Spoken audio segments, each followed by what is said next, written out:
Hello one and all, and welcome to Behind the Glass. I'm your host, Sam, from the YouTube channel Seen Through Glass. And I'm Tony from Gravelwood Car Sales. Yes, you are. Each week we get together, we talk about cars, motorsport, F1, what else? Cars? We talk about cars. You can listen to us on Spotify, Apple Podcasts. You can watch us on youtube.com/Behind the Glass. Don't forget to subscribe and turn on notifications. And Tony, if people want to support this podcast, what should they do? Watch it. No.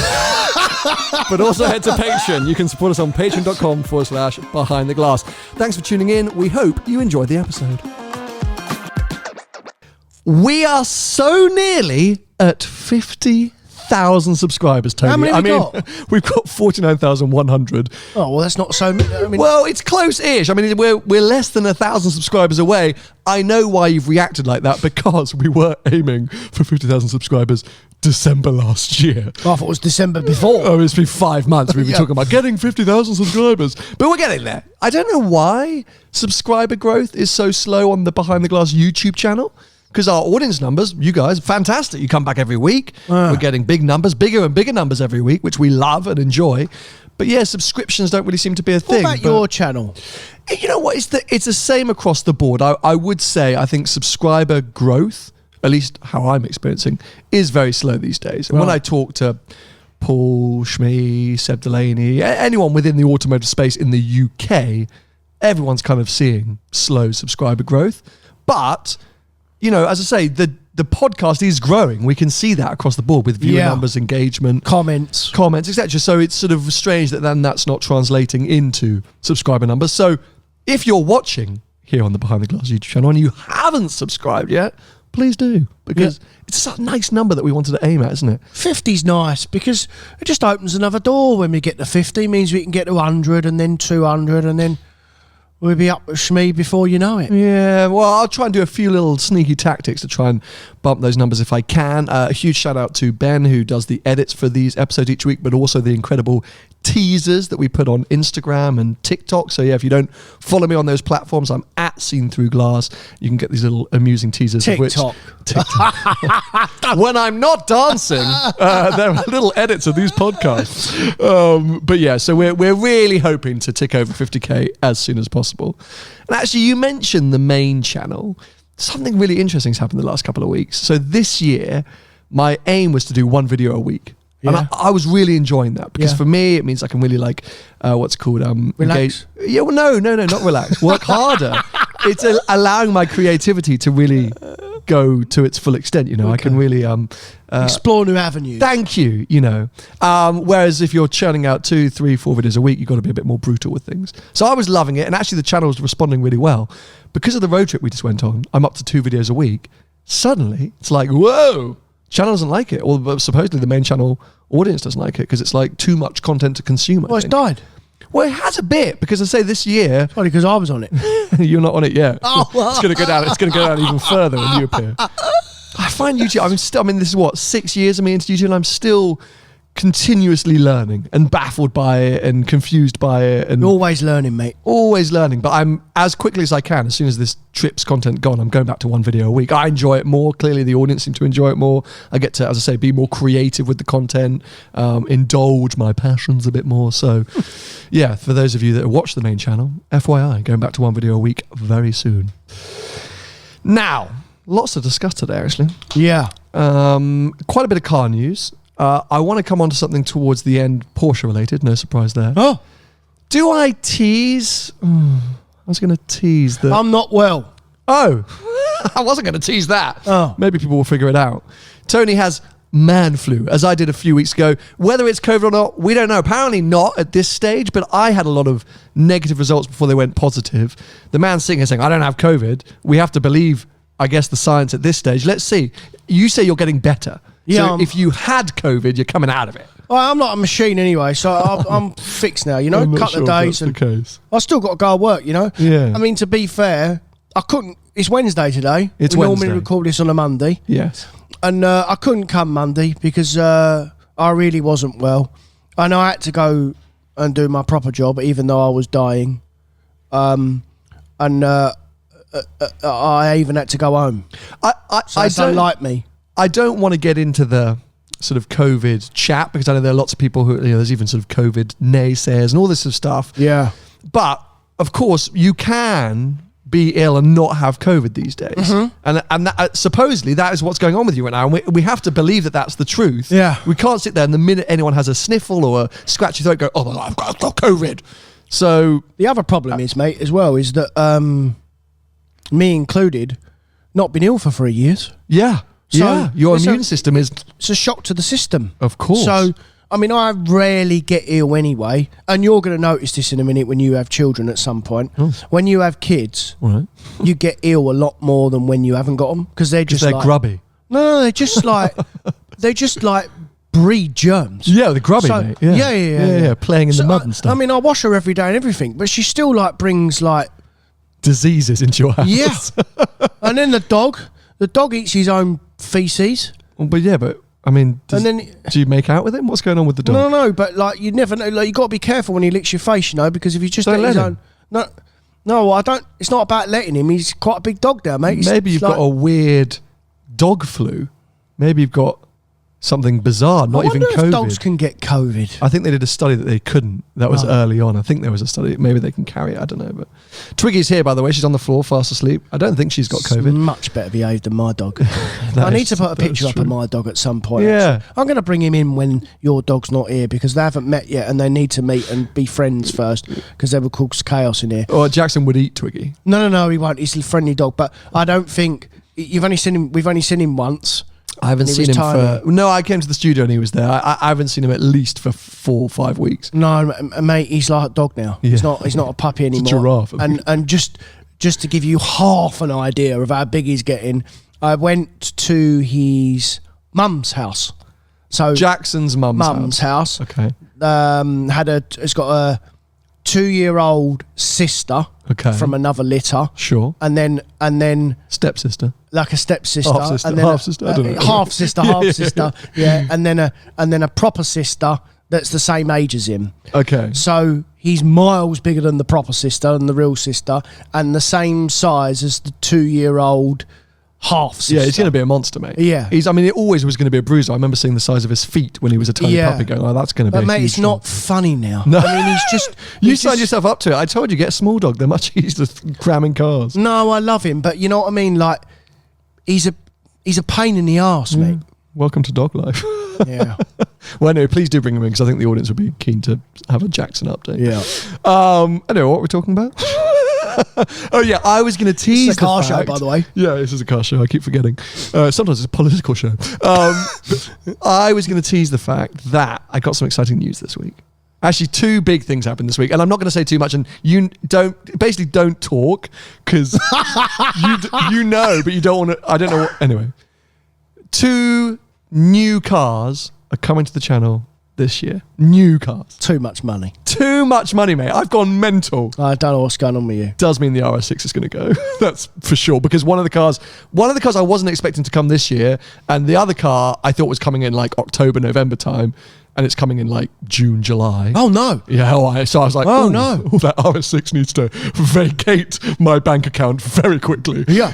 So oh my God. Yeah, it's all kicking off. I as I say, I got a phone call. I got one phone call and I was like, oh wow. And then I got another phone call. I was like, oh my God. So yeah, that's kind of breaking news for the amazing Behind the Glass audience. I'm not Are you flapping? A little bit.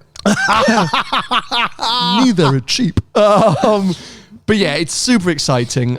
It's not it wouldn't take a genius to work out what they are. If you are regular listeners of this podcast, viewers of the main channel, I've been very vocal about both car makers for the last 12 to 18 months. If you wind me up, I'm going to tell them. Let's leave it there. I like to share. And it was an exciting week. I was like, oh my God, new cars. Oh my God. But talking about new cars, did you see that TVR came out this week with a bit of an update about their new car? Mate, I can't. Mate, please. Did you see that? I saw it. So for anyone who missed it, TVR, when did they launch that Griffith? In like 2010? I mean, it wasn't that long ago, but the new thing. Yeah, it wasn't that long ago, but yeah, it was. 2018, 2019? It was Geneva, wasn't it? Yeah, it must have been Geneva 2019, I think. TVR. I think it might have been before then, mate. Griffith. Anyway, this was supposedly the comeback of TVR, right? You know, when it was supposed to launch. 2018 it launched. And it just, nothing happened. It just sort of just completely went, well, died a death, and no one knew what happened. I mean, even Shmee was like, I had a deposit, but I don't anymore because it didn't look like that car was being made. And whilst everyone thought it had gone into the graveyard, suddenly they came out saying, oh guys, we're now going to sponsor Formula E because the Griffith is going to be electric. And I think the whole automotive world went, oh, piss off. Yeah, go on. Like, come on. Please. Because, I mean, you couldn't build the V8 car. You're now going to try and build an electric car? It's such a shame because I think as petrol heads, we would like to see TVR back, right? I know you're going to say you don't, but... Mate, one of them nearly killed me. One of them old things. Yeah. I don't even know what... I mean, it's like you're in a canoe. Right. But what, I mean, what nearly killed you? Did you nearly kill yourself in one, or did the car nearly kill you? Both. Okay. Like, full on into a tree nearly killed me. Yes, okay, I can see that. They weren't famously sort of the most dynamic cars ever, right? No. Kind of an English muscle car. But they looked cool, and it's a cool name, and they were doing something unique and different, and I mean, that's a good thing, isn't it? No. Don't we want that? No. It's like Morgan. Don't like. It's made out of wood. So trying to wind you up there. Yeah, so I mean, cool. If there's a TVR ever for sale anywhere that someone buys, then I will applaud that company. But at the moment, I think it was. I wonder how much they are now. TVRs, the old ones, the ones with engines in, not this. You want to have a look? Yeah, have a quick look on eBay. No, you think they're on Auto Trader? They might be. Yeah, probably might be someone Piston Heads. I don't know. Does Piston Heads still exist? Yeah. Would you not advertise on Piston Heads? No. Really? No, waste of money. Okay, so there's 48 TVRs for sale on Auto Trader. Yeah, they are. The most expensive.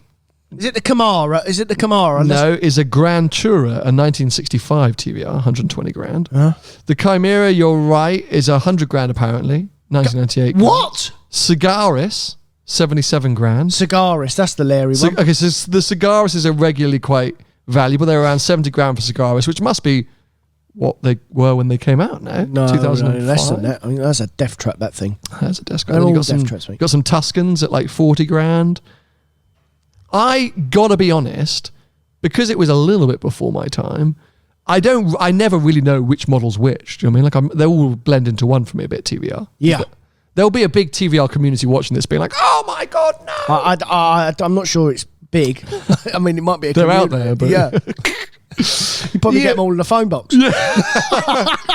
I don't know. I still do kind of, I hate to see British brands disappear. They always do though, don't they? Actually, let's take a bit of a weird segue here. Yeah. For a conversation that we had when we were on our trip about McLaren. Do you remember this?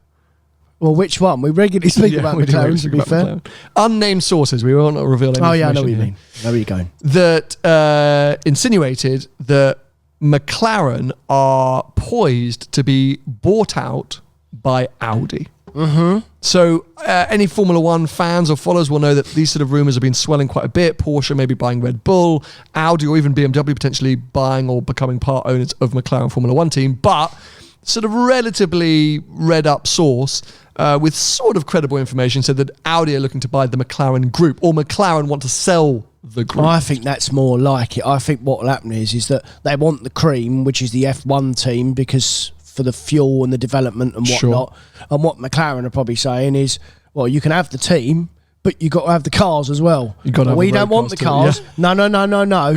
You're not having the team unless you have the cars. So that's probably what's happening. I think McLaren need help with the road cars. Full stop. Well, no, they just need help. Well, yeah, I mean, of course, but I think if Audi aren't, like, they're going to try and shop or sell the cars to someone, aren't they? Because they just need help. McLaren are in trouble, let's face it. And, I don't know how to feel about that because, I've long said I want McLaren to succeed. I do want McLaren I love the McLaren brand, the idea of McLaren, their history, what they have tried to achieve, some of their cars. But as we've said many, many times before, and there's no point in us doing a McLaren bashing episode, they've just got it wrong and they're now in trouble.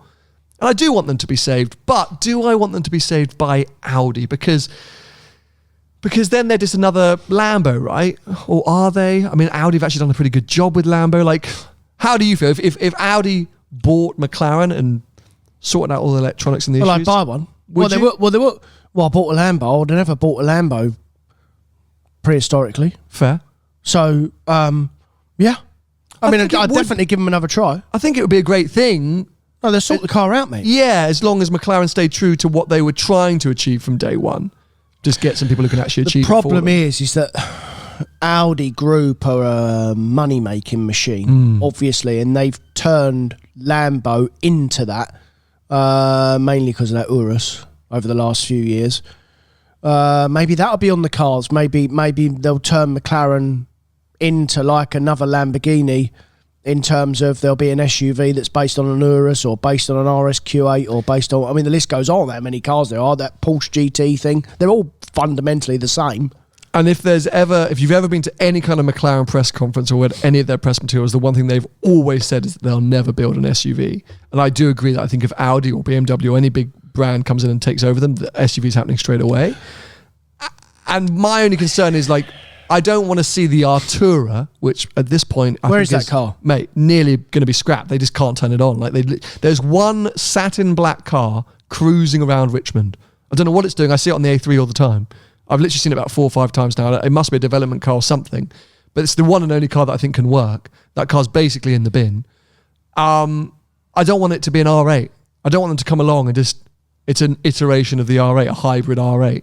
Yeah, but is the Hurricane an R8? Yes. Not really. Yes, I mean, it is. It is, but it's not quite. It has got a bit more character than a 100%. You know what I mean? But it is just an R8 turned up to 12 or turned up to Lambo. Yeah, it's a VAG Group car, of course, but it works. At least it works now. Yeah, no, you're not wrong there. I don't know how I feel about it. I sort of think it would be good for them and it needs to happen because I don't want McLaren to disappear. But in their current state, I don't really see much point in them existing as well. I think they've got to make... I mean, I know they don't want to make an SUV, but I think they've got to make an SUV because look at them all. Oh, yeah, they have to. Because that's the market, mate. Yeah, for sure. You know, that's the... you make your SUV because that's your bread and butter. And your supercars and your sports cars are your cream on the top. Agreed. So... They're all doing it. Even Ferrari are doing it, mate. They're all doing it. Well, that must be any day now we're getting that thing, aren't we? That 4x4 thing. The ping pong ping. Ping pong pong. Ping pong ping. Whatever it is. FUV, the Ferrari utility vehicle. Yeah. Unbelievable. I mean, yeah, that's going to be any day now. We're going to see that. And actually, speaking of Ferraris, do you see that V12 Roma creeping around? Everyone was going nuts about. Yeah. We spoke about that briefly. It's going to be the development car for the 812 replacement, isn't it? Right. Okay. I mean, I'm certain it's that's not. what it is. It's not a test mule. Right. Okay. It would make no sense to do a V12 Roma. It doesn't. How does that fit in the Ferrari range or lineup? It just cannibalizes so much of their own market. It's not a thing, mate. Yeah. Yeah. No, you're probably right. It's got to be a test mule for it because we're due an 812 replacement at some point. Especially when you think what they're doing in terms of downgrading engines, in terms of, you know, I'm actually surprised, and I wouldn't mind betting that the new Roma will have the V6 in it. Yes, sorry. So yeah, the next iteration will have that V6. Yeah. So why are they going to put a V12 in? Yeah, and maybe not even a hybrid version, just the V6 non-hybrid. Yeah, it would make sense actually to be the entry level cars. 600 horsepower V6. Roma convertible. Yeah. 600 horsepower V6. Yeah. Sure, I mean, if it can sound as good as it does in the 296, I'll take it. Yeah. What a car. So yeah, some interesting developments going on left, right and centre. The Spider's come out. World. The 296 Spider, yeah. You say it like that's a big surprise. I mean, Ferrari, like, the new, most exciting, exhilarating, ultimate passion. Oh, it's a 296 without roof. Yes. Yeah. We've seen this car already. Yeah, literally. You know what? You know what's weird with Ferrari? Well, it's not weird. I mean, quite a lot of them do it now, is that Ferrari always used to wait. Last couple of years they haven't. They always used to wait 18 months before they released the Spider. Let the coupes go out first. Now they do them straight away. You could order them both together. Weird, isn't it? Why they do that? It's very weird because when you're doing fixed roof Spiders, okay, not always with their cars, but, you know, especially if you've got carbon tubs, you know, if you've got structural rigidity as well, a bit like with the 650S McLaren, actually, speaking of McLaren and Ferrari, if you launch them at the same time, surely you would always pick the Spider. Like, you know, because if you've got hard top and structural rigidity, why would you not have the ability to put the roof down or even just the rear window down? Yeah. It adds so much more to the driving experience. Of course. And also, if you'd ordered a 296 coupe, and as we know, production times are long, and they'd launched the Spider now, would you not be calling up your dealer and say, I'll just sack off the coupe, I'll take the Spider instead? I'm sure people have. Yeah. I'm sure they have. Certain. Yeah. Maybe the route I'd go, I think, but I'm not lucky. I'd quite like one of them. I'll have a Spider when they. I'm not going to order one, but I think I'll let them cool down a bit because they will cool down, and Oh, I might have one of them. I really want you to drive that car. Yeah. I'll be really interested to see how you get on with it. Do you think? I think you will. I mean, because I don't think there's literally nothing to not like. The hybrid thing takes a little bit of getting used to, driving a Ferrari hybrid. It's not like my current car, though, is it? No, because this is a GTB. It's a Berlinetta. Yeah, okay. So this is not this is not a stripped out track focused car. Yeah. So what you've got at the minute is that stripped out track focused car. But I think if you went into this, it like every generation, you've owned many 488s. It's a prime example. Love them. You didn't get the F8, interestingly. No. So the F8, a lot of people said in its racy mode was comparable to a Pista, maybe in its sport mode. Do you know what I mean? Like it was of that level, like because they always take steps above. So 20% normally. If you look at a 458 Italia and then go to a Speciale or a 488 to a Pista, they're normally around 20% better. All round. Hard to judge the 488 to the 458 Speciale because of the change in engines, but at the same point, a 488 GTB had some characteristics that could keep up with the Speciale in certain ways. So hard to judge, but what I'm saying is an F8 Tributo in full mode is somewhere nearer a Pista, so therefore the 296 GTB is somewhere. What am I trying to say? No, do you see what I'm trying to say? I do know what you. And do you know what was weird? Oh no, can I talk about this? Has your video gone live on Thingy's SF90 yet? No, so there's a video coming live. See, we're getting good at this. That's why earlier I was nervous about giving a teaser because I thought you were going to jump in and just reveal everything. But coming soon, probably in a couple of weeks or 10 days or so. We found Shmi at the Nürburgring and went out on his SF90. Nice man. Yeah, it's one of the last videos of our road trip, so I'm trying to get that out as quickly as possible so I can go back to one video a week. But yeah, we can talk about it a bit. Go on. Yeah, so he is interesting because I looked at them cars and I probably would like a Spider. I think they're a bit too much money at the minute and they have come off a bit. But he said how soft it was and I won't like that. He said it is a road car. So they're not going to they won't do a Pista version in that, will they? Or I think they will. Really? In the SF90? Yeah. Do you think? Yeah, maybe. Oh, I don't think they will, boy. Because I think that was a celebration, yeah. Of what? SF90. 90 years of Ferrari, wasn't it? Sure, but... No, I don't think they will. I think that's it. 1,500 coupes, 1,500 Spiders. Bad marketing by Ferrari, by the way. And they'll do a Larry 296. Of course. But I don't think... Maybe you're right. Maybe you're right. And actually, while we're on the subject of track-focused cars... Please. I said this yesterday. Go on. STO prices. Flipping they've come off. Lamborghini STOs. Okay, so talk to me about this, because I have a thought about it. So go on. Where were they? Where are they now? Well, initially they were... Some of the... I mean, we have... we do see this with a lot of cars. But initially they were on at, like, anywhere between 375 and like 360 to 375, roughly. Now they're on at 320 and 325. Lambo dealers were, I don't know whether they're one owner cars, but that's closer to list, if not list. And I bet an Ad Persona car with some extras on them, they probably are that money. So, I just don't see the point of it. That's the problem. I like the idea of it. But I think this has been a problem since day one, if I'm honest. Yeah. Because when they first came out, I remember visiting 2 dealerships that had them for sale. And they both said at the time they were really struggling with them. Yeah. They were offering them under list. Yeah. And they were struggling with them. And I think maybe they've caught up, but maybe people were just falsely advertising them or advertising them too expensively. And actually they've just been a struggle because they don't make a lot of sense, as you say. Like, you've got this kind of weird thing where you can't really take them on tracks, they're too loud. Yep. They're super hardcore on the road. No space, super brutal, like all these different things. So I think even if you're into your Lambos, you're not rushing to buy one. And it's a lot of money for a Huracan, and they've just launched another version of it, that Technica or whatever it is. So yeah, I don't see it as being very appealing. But one other thing on the flip of that is 765 LTs, which I forgot we have an ongoing bet about, which Paul reminded us of. Because he's got nothing better to do. He's got nothing better to do. Remembers all the conversations we've had that we don't even remember. And he even went back a year in our conversations and screenshot it. I mean, that bloke. I said that in a year's time, so from July last year, the cheapest 765 LT will still be more expensive than the cheapest Pista. And you said, no way, not a chance. And I was like, no, just you wait and see. And not far away, mate. At the moment, the cheapest 765 LT is 335. The cheapest Pista is 280. Oh, no. No? I don't think you're right. Oh. I think they've come up, mate. I think, have they? Oh, yeah. Oh, let's have a look As they here. do. Oh, let's have a look I mean, I don't care. I thought they were much closer. I've sold my coupe now. They are closer. I think they're like, I think if equivalent, when I looked at miles. So the lowest is 289. Yeah, but it's probably a higher mileage car. No, it doesn't matter. Oh, right. I said the bet was the cheapest 765 LT will be more than the cheapest 488 Pista. Is that what you said? That was the bet. The exact what you said. It just said, yeah, exactly what I said. Because I'm not sure you actually said that like word for word. Yeah, you because I'm going to bring it up first. No, because I'm trying to find it. Because yeah, I got it right here. I'm not having this. Paul okay, Wallace. you ready? So, I bet in 12 months, the cheapest 765 LT will be more expensive than the cheapest Pista. Yeah, but you got to go mile. No.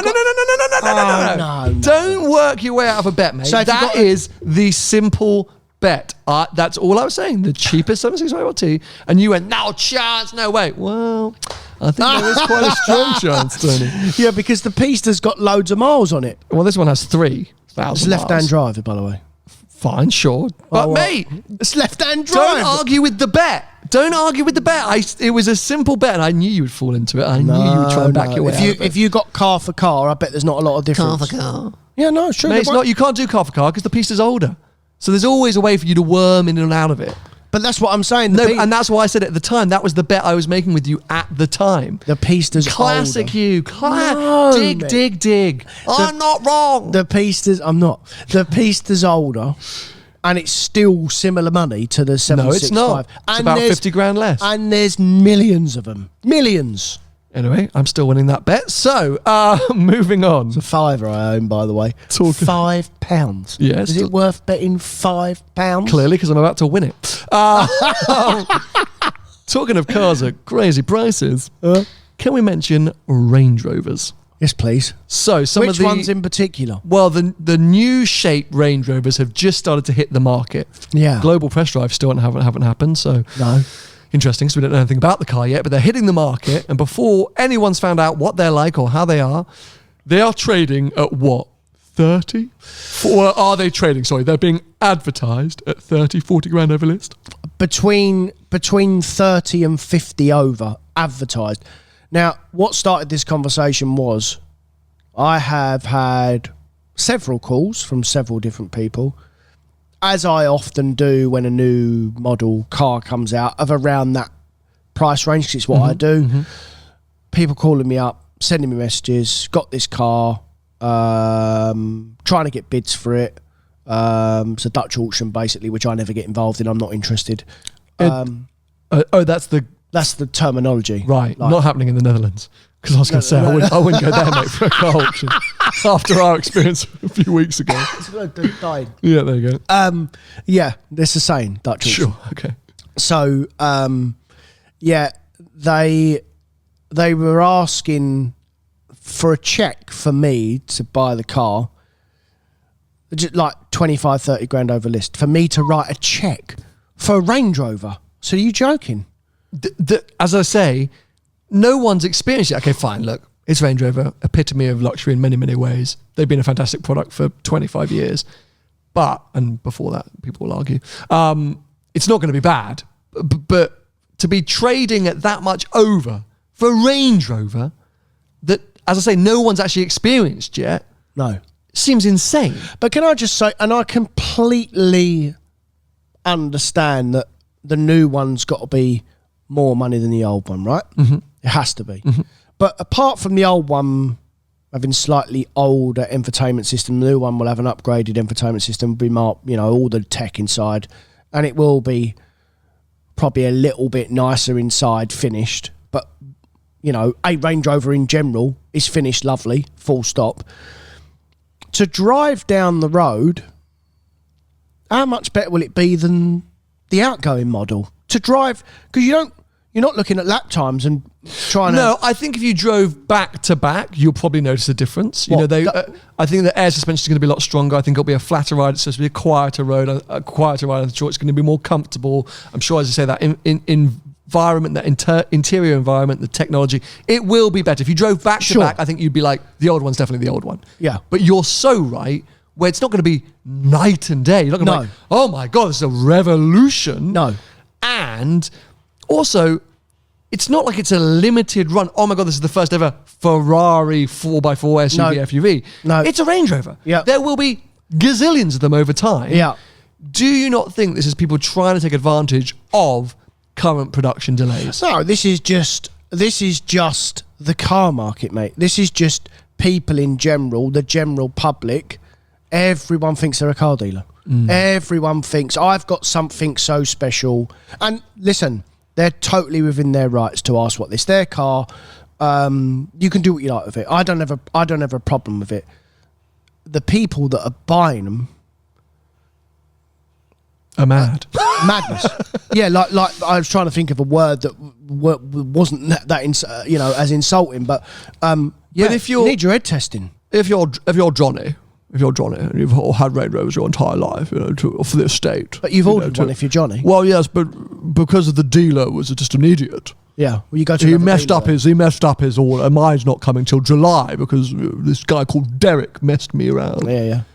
And then there's one there being offered to you, and yours is spec'd up at 135 grand, and someone calls you up and says, I've got one right now, I can give it to you 145, 150.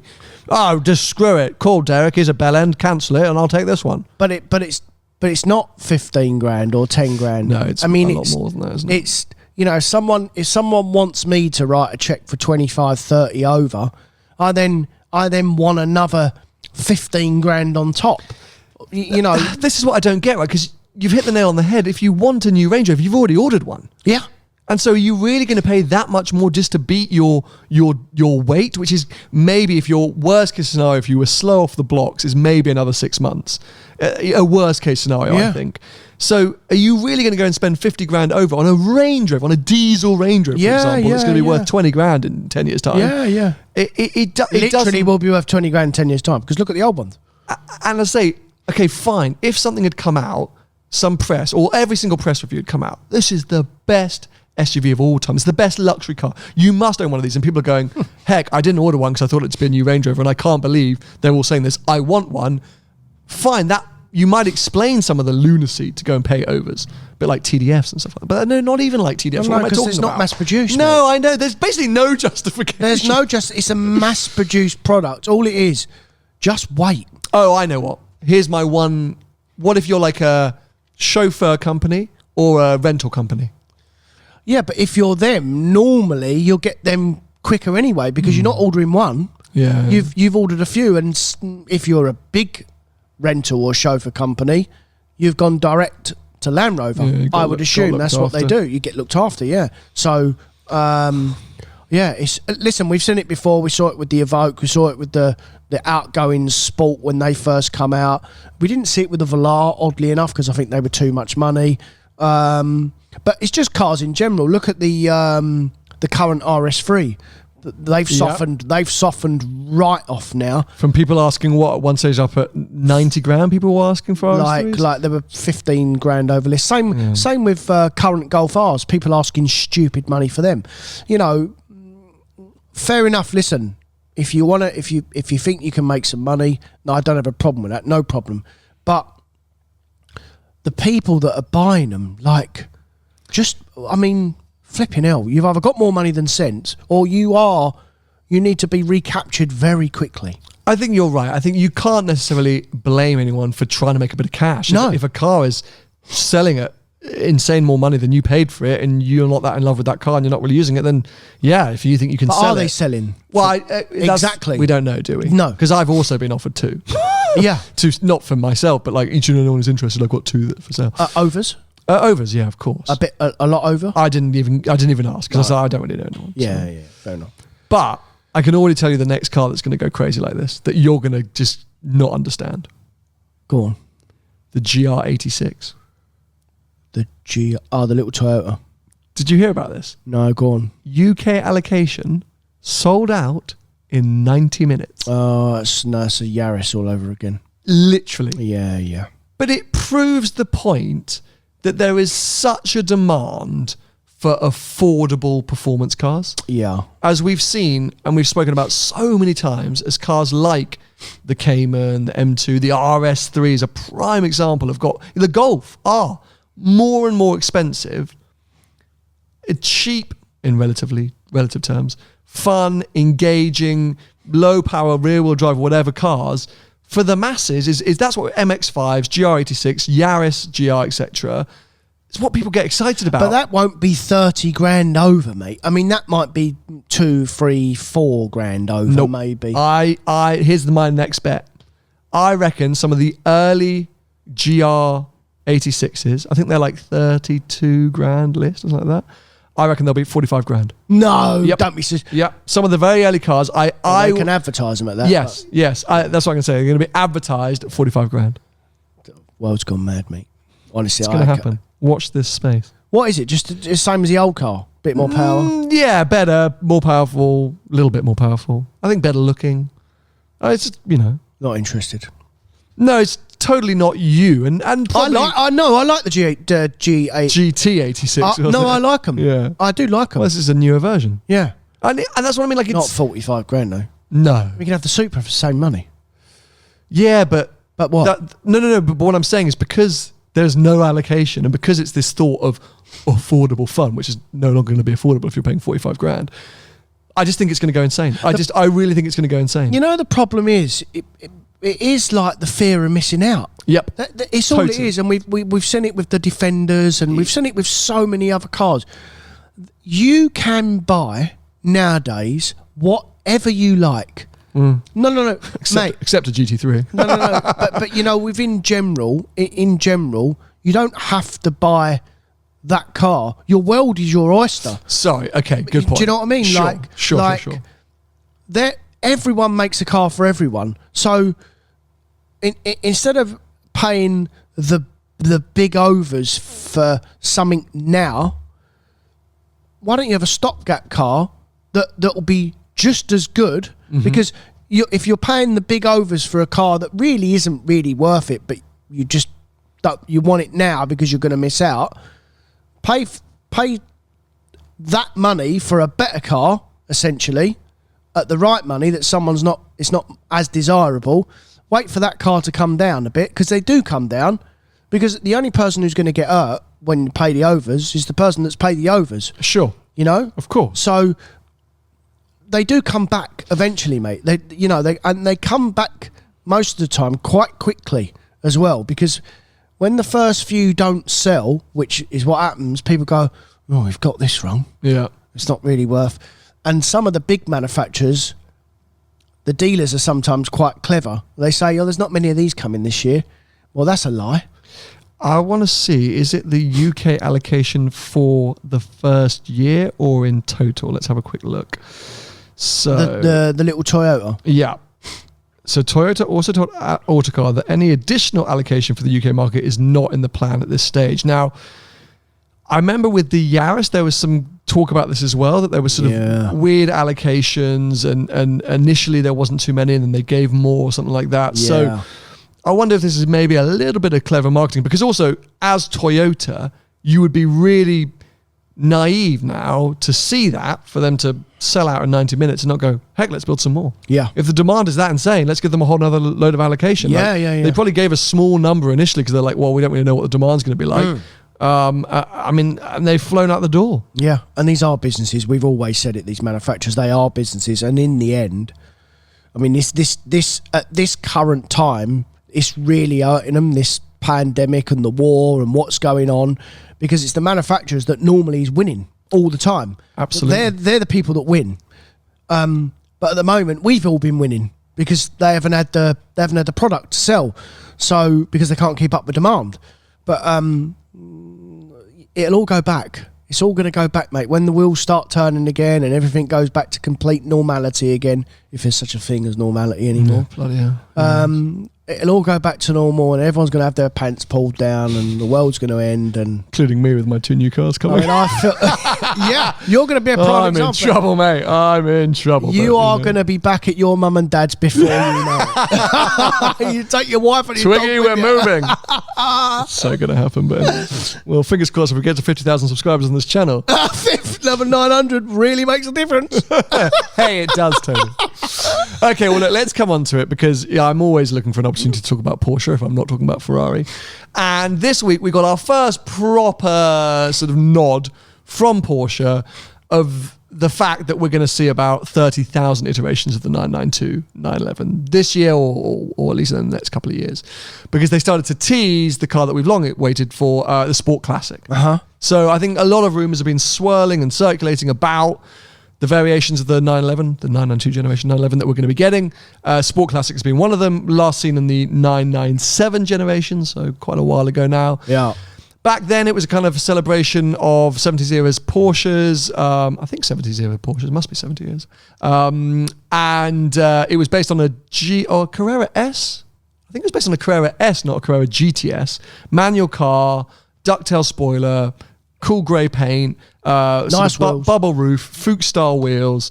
It was more of a sort of, at that time, I think they were celebrating or showing off, what do they call it, Porsche exclusive or exclusive design. It was a way to sort of launch that and say, look what we can do. So more of an cosmetic kind of job than anything else. So we've now found out, because I think an embargo got broken, that we're getting it for the 992, but we don't really know yet exactly what it will be under the skin. Yeah. There's some talk about a manual rear-wheel drive turbo, which would be very cool. Well, not if it's detuned. If it's sort of because what's a turbo these days? Not an S. What's a turbo? 6 something. Yeah, I think they're talking about around 500. So if it's a bit of a detuned engine, if you look at the pictures, it hasn't got any intakes like the turbo does.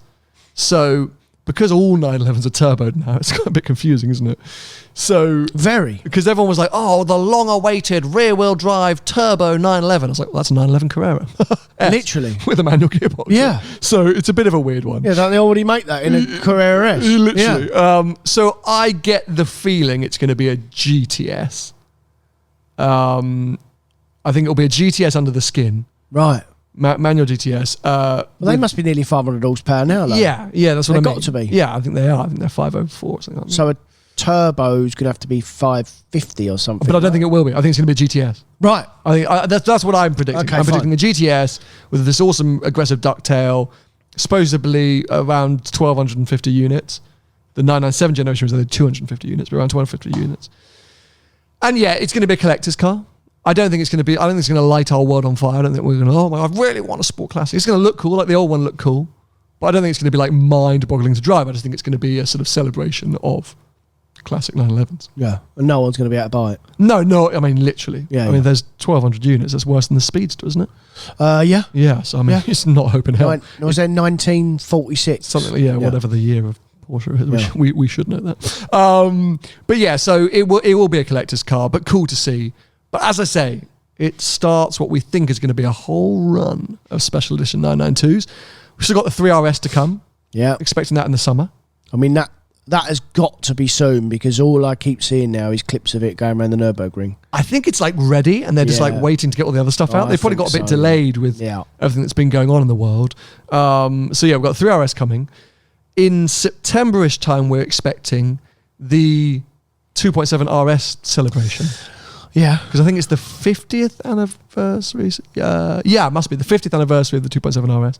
And that's supposedly the ST, which is this. That's what I hope is a turbo. That's the one that I hope is a Turbo S manual rear-wheel drive, roll cage, stripped out, insane carbon fiber bucket seats. I mean, like real lightweight, aggressively lightweight, ducktail spoiler, driver's car. PDK? Nope. Manual? Manual. Oh, mate. That's what I'd heard, because it's a celebration of the original RS. Yeah, I understand. But you've just hit a nail on the head, because if it is an RS, if it's got an RS moniker, which is why I think it's going to be called the ST. ST, yeah. Then yes, PDK theoretically makes sense. It'd be too fast. Also, if it's a celebration of that iconic car, I think it has to be the 3RS engine, at which point I think it's basically an updated 911R. Because I don't think you can have a turboed RS car. Do you know what I mean? And with a manual gearbox as well. Yeah. It's going to be too fast, mate. I don't think it will add up because it's basically a manual 2RS. Oh Right? my God. Do you see what I'm saying? Like a detuned manual 2RS. Whatever it is, it's definitely going to be... It's going to be mental. Whatever it is, it's going to be mental. And this is the car that my friends saw testing or the promo shoot being done up in Monaco end of last year. So they've got it ready. Just haven't launched it yet. And supposedly it's going to be launched around, September, which I think is the anniversary. And what about the hybrid stuff? I mean, that's got to be coming soon. 911 hybrid, 992 hybrid is going to come out any day now. Yeah, got to be. That's coming. The Safari, we've seen the sort of raised suspension car, which is kind of a bit like what they did with the Cross Turismo Taycan. So because they've had that hybrid technology ready since like 2019. Yeah, because they built it ready in the current 992. That's the whole thing. That's there. Exactly. The 992 was set up ready for hybrid technology. So we've got a whole load of. I mean, there's a Carrera T coming at some point, much further down the line. Yeah, much further down the line. You think they'd learned lessons from before? What a car. So yeah, we are going to be inundated, which I think is kind of cool, but also maybe a bit Gallardo-like from Lamborghini. Yeah. We're going to end up with Sony, but a lot of them are going to be super limited, impossible to get hold of. I think we'll go to the same people. Yeah, the ST one I think will literally be tiny numbers and probably already be allocated before they even announce it. I wonder how much it will be because new Porsches now, I mean, they used to be, I know everything's gone up anyway, but they used to be, like the people's car, the affordable supercar, essentially. I mean, they're a few quid now. I mean, I wouldn't mind betting that a Vizak GT3 RS will be 220. Yeah, you're talking spec'd up? Yeah. Yeah, so what, 180, 190 list? Yeah. Yeah. Plus options. I think this ST thing will be 215 to 212. I mean, it's going to, if it's as special as people are suggesting. Which is 2RS money, which is what they were, plus options. Yeah. I think that's about. It's a lot of money. It's going to be a lot of money. But I'd say, I mean, if there's 500 of them, people, I mean, they'll be gone before you can even blink. Yeah. Then all that really leaves is picking up on a conversation I had on Spike's Car Radio where Jerry Seinfeld gave me a shout out. Every week he's going to say that. I know. The next Porsche Hypercar, and we spoke about this a bit on our WhatsApp chat, is if there is the 918 successor coming, what does that look like? Well, I think it's going to have an engine still. I really do, because although they could make it full electric, I think maybe years down the line it will be electric, but while they can still make an engine for the flagship special car, they will do it, because Porsche, don't forget, is still all about engine, obviously. And not all about it. Got the Taycan. Yeah. It's all about engine. Yeah. So I think it still will have an engine with hybrid, maybe just a better version of a 918. I disagree. I think it'll be electric. Because of the Rimac. Because of the Rimac connection. So if you don't know, Porsche are a big owner of Rimac. Not all of it though, are they? No, it's a percentage. It's a percentage, but a bit big owner of Rimac. Because of the way the world's going, because of everything, if they just bring out a hybrid, it's what they did 10 years ago. It's the 918. Yeah. It's just a better version. Like, they're not introducing anything different or special, and that's very un-Porsche. For a big flagship hypercar, I think they would like to rock the world with a 250-mile range, insane performance, electric hypercar. And if you look at that, is it the Mission R? Or the Mission, which is the sort of Cayman, the potential Cayman replacement, the EV Cayman thing. I don't know what that's called. I think it's called the Mission R. Anyway. When somebody's got EV in front of it, I tend not to listen. Yeah, of course. I just think it would be a very Porsche thing to do, to develop a very impressive, very engaging, very exciting to drive EV. So what have they spent all this money on this synthetic fuels then for? So, what's this about? Again, listen to Spike's Car Radio, because I'm now their biggest fan. Well, he's yours as well. Yeah, apparently. But yeah, so they had Pruninger and I've had a mind blank. They're two of the top Porsche guys. God, I've had a complete mind blank. That's so embarrassing. Pruninger is the GT head of the GT man. Yeah. And then the guy who did 918, what's he called? Andres. No, Andreas Pruninger. Yeah. And then the other bloody guy who's like the head of development. No, I don't know. Oh, I'm having a mind blank. Anyway, they said that really for them, as we know, electric vehicles, EV, e-mobility is sort of the future. It's what's being pushed upon everyone. It's their development of Taycan, of hybrid 911, of hybrid Panamera, and all these different things. That's what they're working on. That's what they're developing, because that's what the world is putting pressure on people to do. Their synthetic fuel program is because of their current fleet and motorsport. So they're fully aware that even in 10 years' time, there's still going to be a huge combustion engine fleet in being used around the world, as we've spoken about so many times before. And you've got to find a cleaner, greener, more sustainable way to keep them on the road, to keep them moving. So that's why they're sort of looking into this development of synthetic fuels. And on top of that, for motorsport, which can lead in the development of any technology, as I've learned so many times with Shell, it's the perfect test bed to do any R&D is motorsport, because it funnels down to road cars eventually. Yeah. But also, at the moment, electric racing, as proved by Formula E and in some other categories, doesn't quite make sense because of the weight.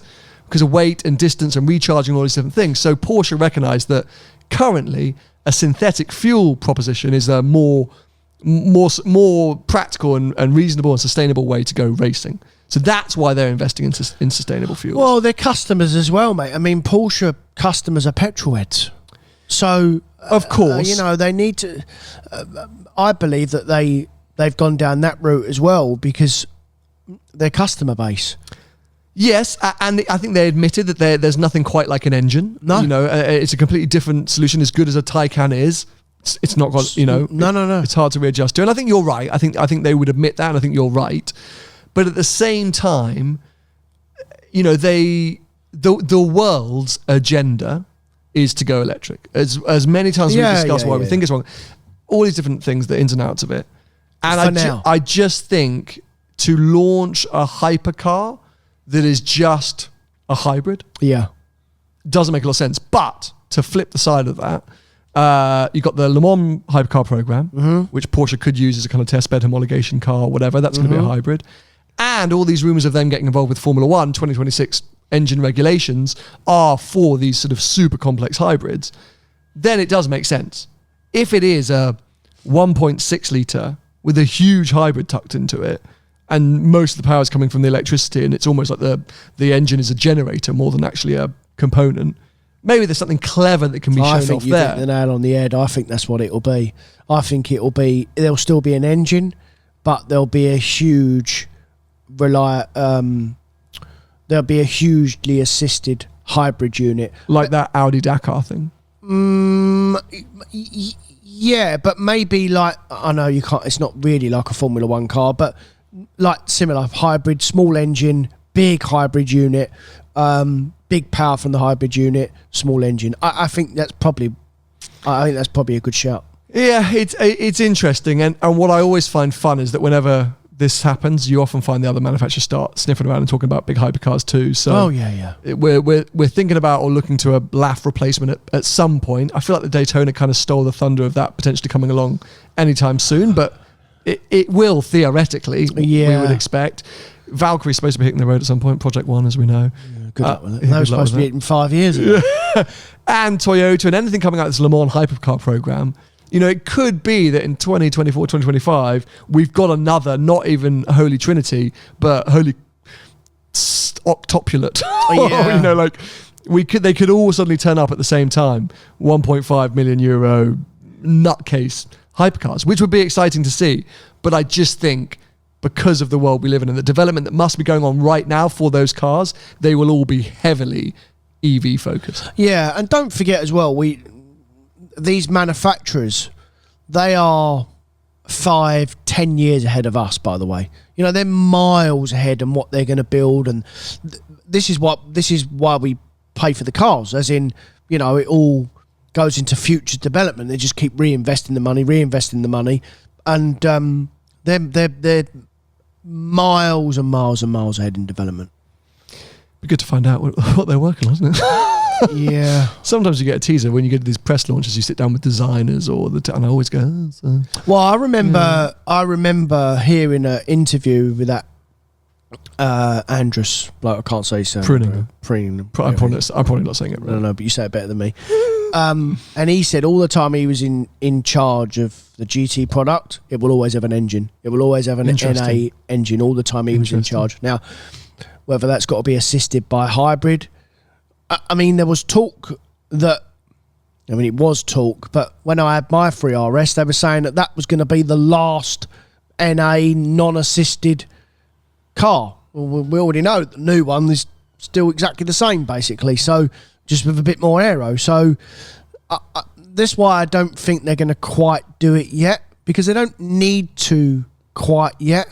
And yeah, in everyday stuff, Fiat 500s and normal stuff, it's fine, but the demand for that car with an engine is still greatly there for that type of car.